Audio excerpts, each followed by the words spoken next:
नमस्कार. ह्या मागच्या 10-12 दिवसांमध्ये धुराणी श्रद्धाराजे ते नगराध्यक्षाच्या उमेदवार आहे आणि भारतीय जनताच्या माध्यमातून ते ह्या नगरपालिकेसाठी उभं राहिलेले. तर आपण ह्या प्रवासामध्ये भरपूर गोष्टी आम्हाला आणि समस्या लोकांचे कळले आणि आपण त्याच्यावर थोडं म्हणजे बोलायचं होतं. महत्त्वाचे विषय काहीतरी चुकीचे गोष्टी शहरामध्ये माहिती पुरवले लोकांना आणि मला ते कुठेतरी लोकांना त्याच्यामध्ये आमच्या बाजूचा विषय आपल्याला मांडायचा आहे. आम्ही भरपूर दिवस गप्प बसलोय. कशाला आम्हाला वाटलं की दुसऱ्या बाजूला काय टीका करायचं काय असेल तर आपण त्याच्यावर उत्तर नाही द्यायचं, पण ते चुकीचे गोष्टी लोकांपर्यंत जातात आहे. तर आम्हाला वाटलं की ते सगळे गोष्टी आपल्याला मांडायला पाहिजे, कशाला आपल्या पब्लिकला समजायला पाहिजे. आणि आम्ही तेच आमची इथून पुढे पण राजकारण असेल की कुठेतरी सगळे विषय लोकांच्या समोर असणार आणि ओपन असणार आणि क्लिअर असणार.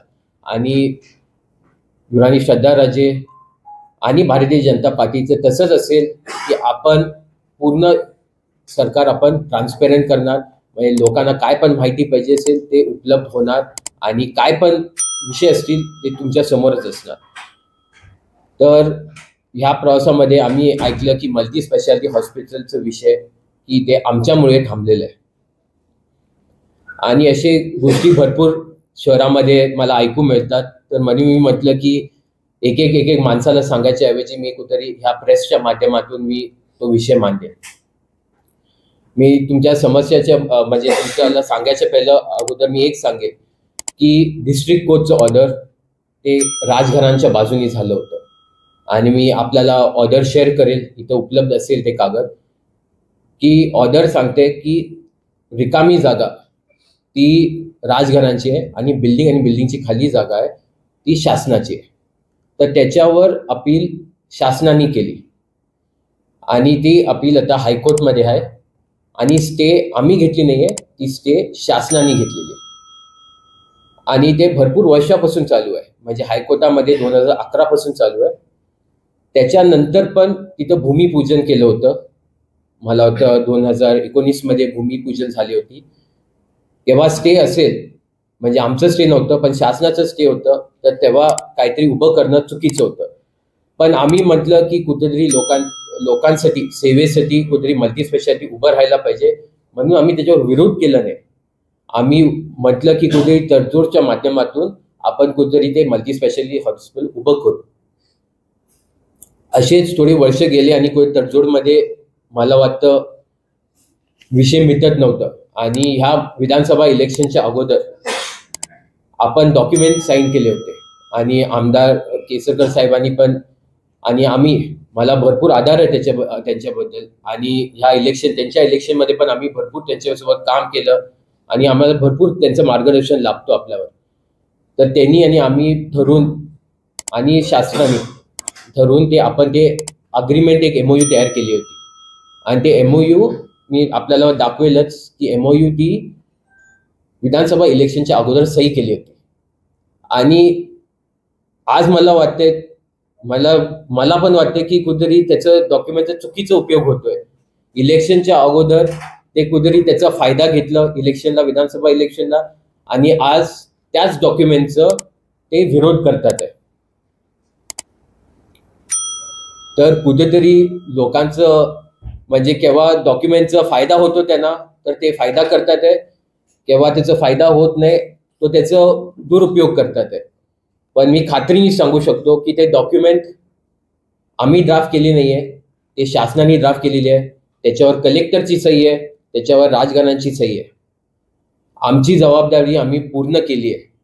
बाकीचे काय विषय असतील ते बाकीच्या लोकांनी जबाबदारी घेतली होती, आमच्यावर दुसरी काय बंधन नव्हतं. आणि आम्हाला खात्रीने सांगू शकतो की ती जमीन आपण 1 रुपया घेतली नाही त्याच्यासाठी. आपण ती जमीन 2 एकर जमीन आम्ही ती शासनाला दिली आहे. ती तलावाच्या बाजूला आहे ती जमीन आणि 2 एकर आम्ही अशीच दिली आहे मोबतमध्ये. तर परत मी क्लिअर करतो, आम्ही ती जमीन दिलेली आहे आणि त्या डॉक्युमेंटच्या माध्यमातून दिली आहे, सही केलेली आहे. त्याच्यानंतर पण ते म्हटले की त्याच्यामध्ये काहीतरी अडचणी होते, तर परत शासनाने परत एक डॉक्युमेंट केली होती आणि परत त्याच्यावर आम्ही परत सही केली होती. तर परत ते म्हणत असेल की त्याच्यामध्ये अटी घातली असतील, तर ते आम्ही टाईप केलेली नाहीये, परत ते शासनानेच टाईप केलेली आणि आम्ही परत सही केलेली आहे. तर उगच आमच्या राजकारणावर कुठेतरी दोष देणं मला वाटतं ते चुकीचं आहे. आम्ही अजूनपर्यंत ती जागा द्यायला तयार आहे, अजूनपर्यंत आम्ही म्हणतोय घ्याच. पण मी एवढंच म्हणेल की कुठेतरी ते गोष्टी कुठेतरी अडचण येत असेल, शासनाला अडचण येत असेल, काय कोणाला पण अडचण येत असेल त्याच्यामध्ये, तेव्हा राखीव जागा आहे आपल्या शहरामध्ये मल्टी स्पेशालिटी, तर ते राखीव जागामध्ये तुम्हाला माहीत झालं की 6 वर्ष ते होत नसेल, तर कशाला त्या राखीव जागामध्ये हॉस्पिटल उभं केलं नाही? तेव्हा ते उभं करायला पाहिजे होतं. उद्या ते आरोग्यासाठी आहे, आरोग्य सेवेसाठी आहे. तर म्हणून मला वाटतं की कुठेतरी ह्या पुढच्या काळामध्ये आपले सावंतवाडीकरांनी आम्हाला 100% आम्हाला चांगलं इथं बहुमताने भारतीय जनता पार्टीला निवडून दिलं, तर आम्हाला 100% कुठेतरी आपण ते त्यांचं विजन असेल आपण कंप्लीट करू शकतो. आणि कुठेतरी मला माहिती आहे कुठेतरी आपले दीपकभाई केसरकर असतील आणि आम्ही मिळून ते संपर्क कंप्लीट करू शकतो. कुठं पण असेल सावंतवाडीत, पण ते होणं गरजेचं आहे. कशाला उद्या ते आरोग्याचं आणि लोकांचं विषय आहे. तर मला वाटलं की ते आपल्या सगळ्यांच्या समोर तो आपल्याकडे क्लिअर करणं माझी जबाबदारी होती, कुठेतरी एक राजकारणाची जबाबदारी होती. दुसरा विषय आपलं मोठी तलावाचा विषय. मला केव्हा केव्हा लोक असे म्हटले की बिल्डिंग होणार तिथं आणि कुठेतरी ती विक्री होणार, तर मला माझ्या पूर्वजांना माझ्यावर बघत होते आणि विचार करत होते की इथं काय चाललेलं आहे. मला त्याच्यामधून 2003-05 या दरम्यान एक पर्यटन महोत्सव झाला होता, म्हणजे पहिला पर्यटन महोत्सव झाला होता आणि त्याच्यावरून एक हॉटेल व्यवसायाचे लोक आले होते इथं आणि इथले आमदार पण आणि बाकीचे लोकांनी राजवाड्याला घेऊन आले होते. आणि आपण आज पत्रकार पण आहे, म्हणजे सगळे प्रेस आहे इथं समोर, तुम्हाला पण माहित आहे की त्यांना एक प्रोजेक्ट तलावाच्या आत करायचं होतं. तर मी म्हणेल की आम्हाला बोट दाखवायच्या ऐवजी की आम्ही काहीतरी उभं करणार आहे तिथं आणि ते करायच्या ऐवजी कुठेतरी विचार करायला पाहिजे की 2003-05 मध्ये कोणाचं विचार होतं की तिथं काहीतरी कन्स्ट्रक्शन करणं आणि तलावाचं सुंदरता बिघडवणं. मला भरपूर म्हणजे त्यावेळी पण राजमातांना पण खरंच दुःख वाटत होतं, म्हणून त्यांनी विरोध केलं की कुठेतरी सेंटरमध्ये एक कुठेतरी प्रायव्हेट हॉटेल तयार होईल. तो सावंतवाडीचा शहरचा सगळ्यात महत्वाचा भाग आहे तो मोती तलाव. उद्या आम्हाला पण राजवाड्याच्या समोर तो मोती तलाव असतो आणि लोकांना संध्याकाळी बसताना मोती तलाव असतो.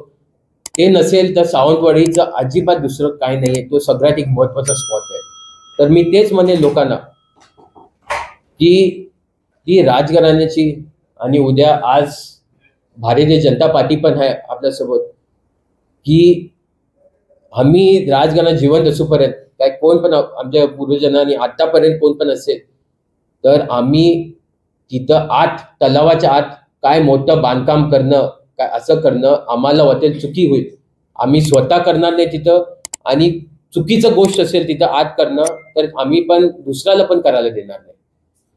पण सुंदरता वाढवायचं असेल तलावाचं, काय कुठेतरी विकासात्मक काम असेल, कुठेतरी एक चांगलं पर्यटनाच्या दृष्टीने आजूबाजूच्या परिसरमध्ये लोक येतील सावंतवाडीत ते करत असेल तर केव्हा पण राजघराणा त्याचा विरोध करणार नाही, केव्हा पण भारतीय जनता पक्ष विरोध करणार नाही.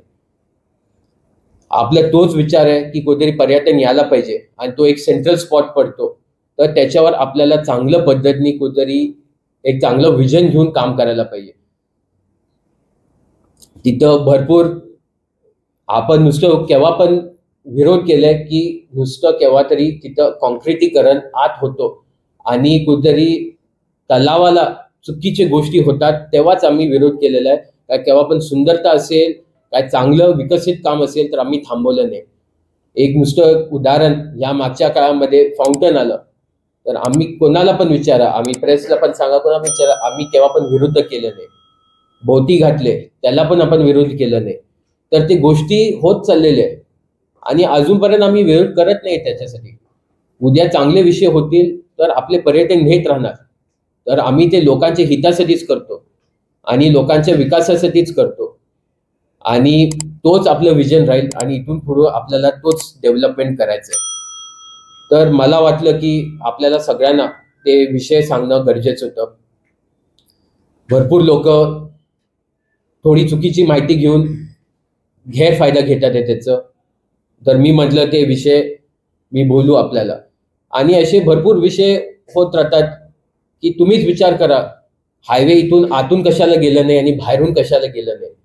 आम्ही दरवेळी जमीन द्यायला तयारच असतो, अजूनपर्यंत देतोच आहे आम्ही आणि पुढे जाऊन आम्ही देणारच आहे. कशाला, उद्या लोकांची सेवेसाठी आम्ही बघतो. उद्या राजकारणाची जबाबदारी आहे, आम्ही एक राजकारणाची व्यक्ती आहे, जबाबदारी आमची की लोकांना त्यांचं म्हणजे त्यांच्यासाठी आपण काय पण मदत करू शकतो, आपण 100% मदत करणार. तर मला वाटते की ते सगळे महत्वाचे विषय होते आणि त्याच्याऐवजी आपण अशी भरपूर जमिनी दिलेली आहे. म्हणजे आंबेडकर स्मारक असेल, शिल्पग्राम असेल, आपलं सैनिक हॉस्टेल असेल, गार्डन असेल, वरती नरेंद्र डोंगरच्या वरती टाकी असेल आणि नगरपालिकेचे काय बिल्डिंग्स असतील ते पण आम्ही सगळे दिलेले आहे. आणि आमची इच्छा असेल की काहीतरी चांगलं होत असेल लोकांसाठी तर आम्ही अजून देऊ लोकांसाठी.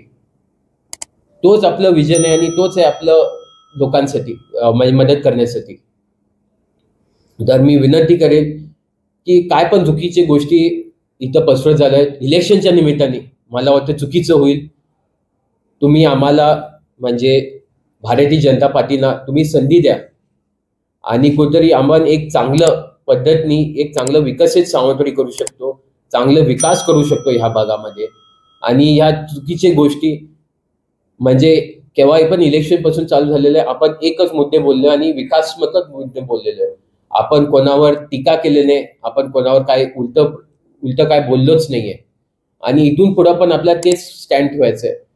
कशाला किती पण लोकांकडे पॉझिटिव्ह मेसेज जातो, एवढंच पॉझिटिव्हनेस आपल्या शहरामध्ये राहील आणि एवढंच आपल्या चांगल्या पद्धतीने विकास सावंतवाडीचं होईल.